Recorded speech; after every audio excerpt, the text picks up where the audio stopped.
강의한 중심보다는 제가 이제 이런 배경 설명을 쭉 하면서 여러분들과 같이 우리 원어민을 이해를 잘하면 답이 보입니다. 답이 보이는데 원어민 그룹을 이해를 잘못하면 삼천포로 빠지게 되는 거예요. 예. 왜 그러냐면 우리가 기존 기업하고 조금 다릅니다. 예. 기업의 형태가 달라요. 기업은 이윤 창출인데 우리는 이윤 창출만 목적이 아니라 이윤 분배에다가 매우 포커스를 두고 있습니다. 회사 자체가. 그런 부분이 다르고, 두 번째는 당장의 눈에 보이는 수익을 바라본 게 아니라 4차 산업혁명을 바라보고 회사가 틀이 만들어져 있다는 것이 매우 다른 거니까 그런 부분들을 이야기하려고 하겠습니다. 이게 2024년 1월 7일 며칠 안 됐잖아요. 1월 7일 날 매일경제신문에 나온 겁니다. 뭐라고 하냐면 2027년까지 생성형 AI 인공지능이 마케팅 업무, 대한민국의 마케팅 업무 30%를 대체하게 될 거다. 이 뉴스가 떴어요. 이것이 절대 진리는 아닙니다. 훨씬 더 될 거예요. 2027년이면 30%가 아니라 50% 이상도 될런지도 모릅니다. 그러나 이 얘기는 뭐냐면 많은 사람들이 4차 산업혁명이 오게 되면은 자기가 습득한 지식으로 먹고 사는 사람들은 자기 직장을 다 잃어버리게 될 거다. 이 얘기입니다. 다르게 하면 부동산이 돈 벌고 사는 이유는 뭐겠어요? 부동산 정보를 자기가 가지고 있는 지식을 사람들한테 그 지식을 팔면서 돈을 벌었는데 인공지능이 부동산 업자들이 아는 것보다 훨씬 몇백 배, 몇천 배 똑똑하게 알고 있어가지고 인공지능이 다 부동산을 소개해주게 된다. 이제 부동산 업자가 필요 없게 되는 것이다. 이 얘기입니다.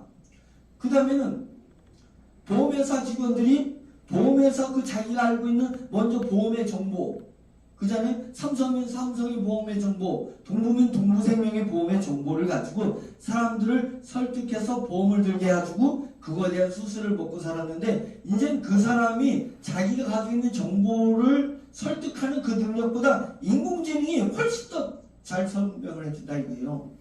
그래서 이제는 보험회사 직원이 필요 없어진다 이 얘기입니다. 그 다음에 KB 각 은행은 콜센터가 있습니다. 여기 대전 유성에 여기 농동에 저 옆에 보면은 그 KB 콜센터가 있습니다. 아침에 되면 아줌마부터 아가씨들이 얼마나 많이 그 반성역에 그 반성역 지종역에 얼마나 많이 출근하는지 모른다. 그 다음에 퇴근할 때는 막 쏟아져요. 거기서 콜센터에서. 제가 그렇게 콜센터 할 게 맞나?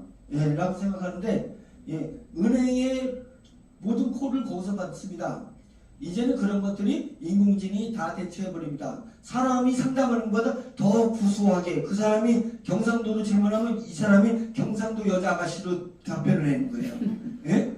어디 시오 원래 사투리 쓰면 그 제가 충청도죠.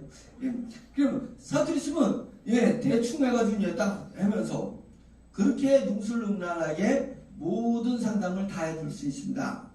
그걸 하는 거예요. 이거를 저는 피규어 같았습니다. 왜 그러냐면 우리 회사가 여태 그걸 개발했기 때문에. 그래가지고 지난번에 우리 임원들이 있는 데서 회사 내에서는 발표를 했습니다. 개발을 박사가 와가지고. 유명한 박사입니다. 대한민국을 대표해서 마이크로소프트에 가가지고 이쪽 일을 개발했던 박사입니다. 그래서 저희 팀이 돼가지고 내 이름 밝힐 수가 없어요. 아직은 밝힐 수가 없어요. 근데 우리는 만들었습니다. 이 인공지능 GPT에다가 챗GPT라는 거 알잖아요. 이 인공지능 GPT에다가 보험회사 매뉴얼을 딱 집어넣으면 얘가 그 매뉴얼 안에서 최대한 말을 만들어가지고 모든 질문에 답변을 할 수 있습니다. 얘한테 교과서 중학교 3학년 교과서 딱 집어넣어버리면 얘가 애들이 교과서하고 대화를 그 인공지능하고 대화할 수 있습니다. 이번에 시험이 나가는데 이 단원에서 시험 나갈 문제 좀 뽑아줘봐 이러면 얘가 쫙 문제를 만들어줍니다. 그럼 그걸 풀을 때 이게 왜 이게 답이 됐는지 설명 좀 해봐 이러면 쫙 설명해줍니다. 학원 강사가 다 이제는 직장을 잃어버리게 생겼습니다. 그러니 콜센터 직원 다 없어지죠. 그 다음에 보험회사 지금 다 없어지죠. 부동산 다 없어지죠. 그 외에 자기가 먼저 습득한 지식 가지고 읊어서 먹고 사는 사람들은 다 없어진다는 거예요. 인공지능 다 해버린다 이 얘기입니다. 이게 어느 세상에서 펼쳐지면 이제 우리가 만들 이 메타버스 세상에서 난리가 아닌 일이 일어나는 것을 저는 오늘 강의에서 그것을 설명드리려는 거예요. 네? 이 일을 예측하고 이 일의 성공이 되기 위해서 제가 해외 기술은 모르지만 대한민국에서 최고 기술을 찾고 그 사람을 영입하고 그 사람을 딱 따로 만들어 놓고 회사를 만들어 놓고 거기서 철저하게 이것을 만들어서 챗 GPT를 능가하는 스마트 GPT를 만든 겁니다. 그러니까 저는 이것이 왜 직장을 잃었는지 이런 일들이 아는 거예요. 그런데 신문 보니까 딱 이렇게 나와요.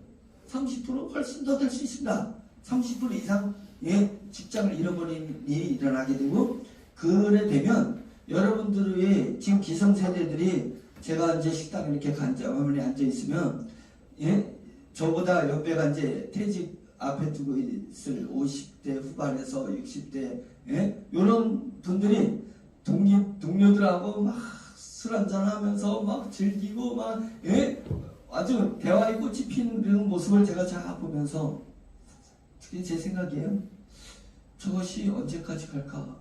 이런 마음이 든 거예요. 저 웃음의 이야기가 4차 산업혁명이 와도 계속 웃음꽃을 피울 수 있을까? 심각한 시대가 오고 있는데 이 생각이 드는 겁니다. 그러니까 저는 2016년부터 그거를 해가지고 특허를 사면서 그걸 준비해가지고 왔습니다. 그래서 에트리 박사라든지 카시스 박사라든지 이런 분들하고 계속 관계를 하면서 얘기하면서 4차 산업혁명의 시대에 이 사회 현상은 어떤 현상이 일어날 건가를 고민한 거예요.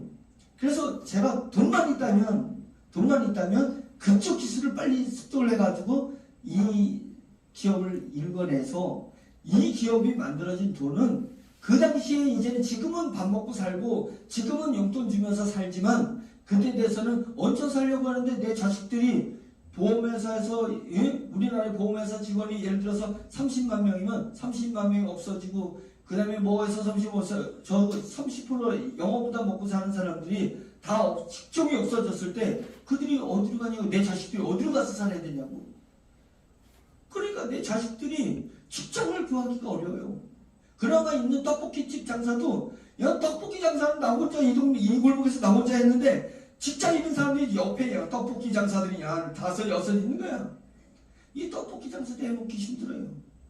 이때 우리는 누구 신세를 지고 살아야 되냐, 누굴 의지하고 살아야 되냐 이거예요. 기업 하나를 잘 잡아가지고 워너비를 잡자 이거잖아요. 그래서 워너비가 이 시대를 주도할 때 이 주도한 것을 나누자 이거예요. 누구에게? 우리 식구들 10만 명은 먹여 살려야 되지 않겠냐. 그리고 위기가정을 맞이한 아이들 10만 명 먹여 살려야지 미래가 있지 않냐. 우리 어른들은 미래는 없잖아요. 죄송합니다. 애들보다야 미래는 없잖아요. 애들도 키워야 되고 미래 없다고 내동댕이 칠 수는 없잖아요. 인생이 슬프잖아요. 젊어서 고생은 사서 하는데 나이 들어서 고생은 돈조대면 안 됐잖아요. 그런 거예요. 그래서 그런 것을 만들어 가려고는 워너비 그룹입니다. 그런데 너무 빠릅니다. 너무 빨리 열매를 따려고 하는 거 아니겠어요? 롱런을 봐야죠. 못해도 4차 산업혁명에서 3년에서 5년은 봐야지 진짜 열매를 거둘 수 있을 거 아니겠습니까? 그러니까 이런 부분들을 제가 오늘 세미나를 통해서 앞으로는 이거 정확히 얘기해야 되겠다라는 생각을 제가 해드리고, 그래야지 정체성이 만들어질 것 같습니다. 자, 이런 기사가 떴다 이거죠. 그래서 이 얘기를 하면 자본주의는 차가운 세상이에요. 자본주의는 1667년인가 1차 산업혁명은 전기고 2차 산업혁명은 전기 아니에요? 전기가 만들어지면서 2차 산업혁명이 시작될 때부터 자본주의라는 것이 태동되기 시작한 것입니다. 자본주의는 한마디로 말하면 VVPD예요. 부자는 기술을 하려고 해서 더 부자 되고 부자가 돈을 쓸어가는 만큼 가난한 사람은 더 가난해진다. 이겁니다. 자본주의 한마디면 부익부 빈익빈이에요. 예수님도 가진 자는 더 가지고 풍성하게 되고 없는 자는 있는 것마저 뺏긴다. 성경에 딱 나왔습니다. 제가 그 성경 보면서 딱 부익부 빈익빈인데, 그죠? 가진 자는 더 가지고 풍성하게 되고 없는 자는 있는 것마저 뺏긴다. 빈한 자는 더 빈해지는 것입니다. 이게 자본주의의 원리입니다. 자본주의 원리예요. 그래서 그것은 차가 없습니다. 차가워요. 그래서 정을 돈이 이겨버려. 사람은 정이 있는데 나랑 그렇게 정을 나눴는데 돈의 이해관계가 딱 자본주의 이해관계가 딱 보니까 정을 끊어버린다 이거예요. 이게 얼마나 차가운 거겠어요. 이 세상이. 근데 4차 산업혁명이 저는 5년 뒤 안에 현실로 온다라고 믿고 있는 사람입니다. 보세요. 인공지능과 메타버스가 실현되면서 세상이 어떻게 4차 산업혁명으로 가는지를 제 말이 실현되는 걸 한번 보라 이거예요.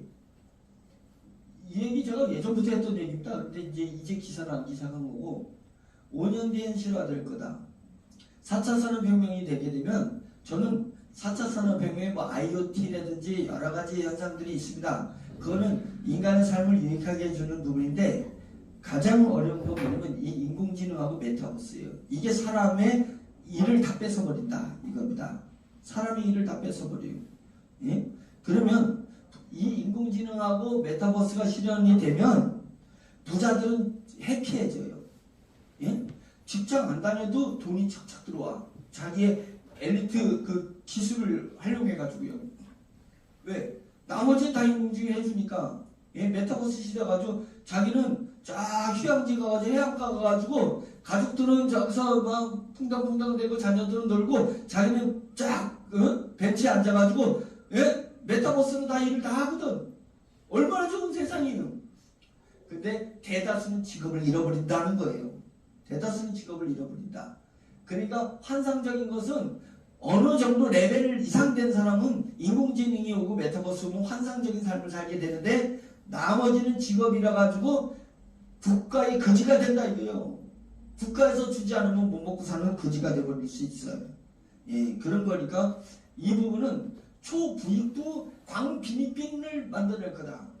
1차 산업혁명 때 부익부가 이루어졌습니다. 2차 산업혁명과 더 큰 부익부가 일어나고 3차 산업혁명이 디지털이 되니까 평생 보지 못하는 부모에게 재산 하나 물려받지 못한 사람들이 갑자기 대기업이 돼버리는 것입니다. 예? 카카오라든지 네이버라든지 이런 대기업이 나타나는 게 전 세계에서 일어나는 것입니다. 그래서 3차 산업혁명이 일어난 디지털 혁명이 일어났을 때는 초부익부가 일어났었어요. 그런데 인공지능이 됐을 때는 30만 명이 보험으로 다 먹고 사는 걸 한 회사가 다 먹어버리니까 30만 명한테 영업 수당 안 줘도 한 회사가 인공지능으로 다 버는 거예요. 왜? 인공지능 로봇들은 월급 안 받아도 일하니까. 이제는 완전히 초부익부가 탄생하는 거예요. 초부익부의 기업들이 탄생하는 건데 그것이 디지털 혁명하고 넘어서는 겁니다. 넘어서는 일이 일어나는 거예요. 네이버는 깹도 안 되는 회사들이 이제 탄생하기 시작한다는 거예요. 이게 4차 산업혁명에 일어나는 인공지능과 메타버스에서 나타나는 놀라운 현상입니다. 그래서 초부익부가 일어나면 뭐가 일어나면 광빈익빈이 일어나요. 광활하게 빈한 사람이 이제 나타나기 시작해요. 이제 그동안에는 나는 그래도 빈에서는 좀 피했는데 4차 산업이 폭탄이 땅 터지면서 내가 피하지 못하고 나도 빈한 사람보다 확 전략해버리고 말아버리게 된다 이 얘기입니다. 이게 현상입니다. 이거 부인할 수 있는 사람 있습니까? 이해를 못해서 부인을 하고 있지 이해를 하면 부인할 수 없습니다. 이 현상들이 와요. 곧 온다는 거예요. 여러분 돌아가시기 전에 와요. 예, 온다니까요. 이게 초부익부 광빈익빈의 세상이 이 인공지능과 메타버스에서 나타나는 현상입니다. 왜 그런지 제가 설명을 하면서 우리 회사가 어떻게 가는지를 보여드리려고 하고 있습니다.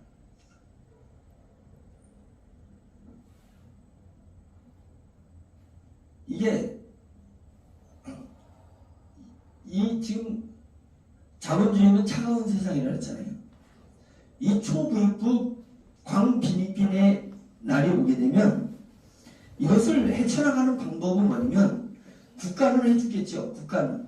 예, 왜? 국가는 초분부 기업으로부터 세금을 엄청 뜯어내니까 국가는 하는데 국가가 책임져야 되는 건 한계가 있습니다. 한계가 있어서 이제는 국가의 거지가 된다. 이 말은 뭐냐면 국가 정책에 어그러진 사람은 국가로부터 돈을 하나도 못 받아내게 돼요. 근데 국가 정책에 순응하는 사람은 받아내서 먹고 사는 일이 일어난다. 근데 그것도 한계가 있어서 국가랑 가까이 있는 사람은 넉넉하게 먹고 살고 국가랑 멀리 있는 사람은 그것도 제대로 못 얻어먹는 그런 현상이 일어나니까 결국 그것은 국가는 뭐가 됐든 세금을 해서 국민들한테 나눠주는 것이 국가가 할 일인데 그럼 우리는 뭘 해야 되냐 하면 따뜻한 자본주의를 만들어 가야 됩니다. 우리가 해야 되는 건 따뜻한 자본주의, 차가운 자본주의가 아니라 따뜻한 자본주의를 만들어 가야 된다. 그리고 따뜻한 자본주의, 이 세상이 자본주의 사회에서 살고 있는 우리가 그나마 훈훈함을 느끼고 살아가려면 그런 기업이 탄생해야 되는데 기업이 탄생할 때 첫째 조건이 오너가 지분을 포기해야 된다. 이런 기업가들이 나타나야지 됩니다. 오너가 지분을 포기해야 돼. 오너가 돈을 자꾸만 더 가지려고 하면은 나누는데 발달하지 못하면요. 자기가 계속 독식하는데 머리가 발전하고 마음이 발전하고 진화되면 그게 골치 아픈 겁니다. 그래서 오너가 자기 지분을 포기하고 자기 이권을 포기하면 더 멀리 볼 수 있고 더 넓게 볼 수가 있습니다. 그래서 기업 경영을 정말 더 멋지게 할 수가 있어요. 그리고 잘 살아나갈 수 있다는가요? 근데 포기를 안 해, 이게. 오너들이 포기를 안 해요. 왜냐면 나눠줄 때의 그 기쁨을 누려본 적이 없어요. 서글피 울고 있는 사람에게 내가 돈을 줘서 그들이 환하게 웃는 얼굴을 볼 때의 기쁨을 누려보지 못해가지고 돈을 소유하고 돈을 썼을 때 기쁨만 하는 거예요. 돈을 정말 잘 썼을 때, 예? 소유가 아니라 돈을 사용했을 때 기쁨이 있는 것을 모르는 거예요. 예. 그러니까 이제 뭐가 탄생해야 되냐면 이런 오너들을 키워야 됩니다. 자기는 월급을 받는 것에 만족하고 국민들을 우리 회원들이 우리 기업이 책임져야 될 회원이 10,000명이면 1,000명이면 그들을 위해서 기업 경영을 하려고 해야 되는 거예요. 그러면 이제까지 보지 못했던 걸 보고요. 이제까지 생각하지 못했던 것을 생각해낼 수가 있습니다. 예, 그런 기업이 탄생해야 된다. 두 번째로는 그런 거예요. 오늘 지분을 포기하고 그 지분을 사회적 약자에게 수익을 분배하려고 해야 된다. 사회적 약자를 그 사람 나랑 뭔 상관이 있는데 이딴 식으로 얘기하면 아무 일도 할 수 없습니다. 나랑 아무 피부치도 아니고 지역도 아니고 학연도 아니지만 그들을 사회적 약자를 위해서 내가 내 것을 나눠줄 각오를 가지고 사회적 약자를 돌봐야 되는 거예요. 그러면 사회적 약자가 위기가정의 청소년, 위기를 맞이한 청소년, 예? 나는 얘네가 그 불우이웃 뭐 이런 거, 예? 그 다음에 그 불쌍한 아이들 이런 얘기를 하면 안 되잖아요. 이 아이들은 위기 가정을 맞이했을 뿐이에요. 얘들 자체에 문제가 있는 게 아니라 얘들이 자기가 선택할 수 없는 자기에게 선택권이 주어지지 않은 상태에서 위기 가정을 어른들이 만들어서 애들이 살게 만드는 거예요. 애들은 잘못한 게 없어. 애들은 인격적이나 학적으로나 능력이나 문제가 없어요. 근데 자본주의 살다 보니까 위기 가정을 맞이하는 아이가 푸대접을 받게 되고 불이익을 당해야 되고 돈의 벽을 못 넘어가지고 친구들하고 어울리지 못하는 겁니다. 이 아이들을 누가 책임져야 돼요? 우리 사회가 책임져줘야 돼요.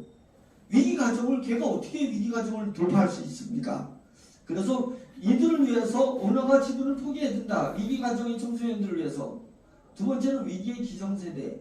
이 위기의 기성세대는 바로 또 청소년들을 만들어내는데 일정 그 기업이 책임져야 될 숫자만큼의 위기의 기성세대들을 돌볼 수 있어야 되는 거예요. 자, 그렇게 하려면 세 번째가 있습니다. 그러려면 남의 뒷공문이 쫓아다녀서는 택도 없습니다. 예? 남이 저거보다 돈 번다는 떡볶이집도 그 골목에서 떡볶이로 돈 버는 집 옆에 붙었다가는 그 사람 벌어먹지도 못하는 거예요. 맞잖아요. 떡볶이도 그런데 2차 산업혁명과 3차 산업혁명이 이미 진행돼가지고 기득권들이 딱 형성이 됐는데 거기에 도전장을 내가지고 위기가정 청소년을 돕고 위기의 어른들을 기성세대들을 돕는다고요? 아무리 자기 집은 포기해도 그게 안 되는 거예요. 네, 안 되는 겁니다. 그러니까 무엇을 해야 되냐면 제4차 산업혁명 분야의 사업을 벌려야 된다. 미래를 예측하고 미래를 준비해야 되는 거예요. 그러면 이 세 가지가 합쳐지면 오늘 지분을 포기하고 4차 산업혁명 분야의 사업을 일으켜서 위기가정의 청소년들과 위기의 기성세대를 책임지겠다 이런 마음의 각오를 가지고 일을 벌리면 100% 성공하는 것은 아니지만 성공할 확률이 있다.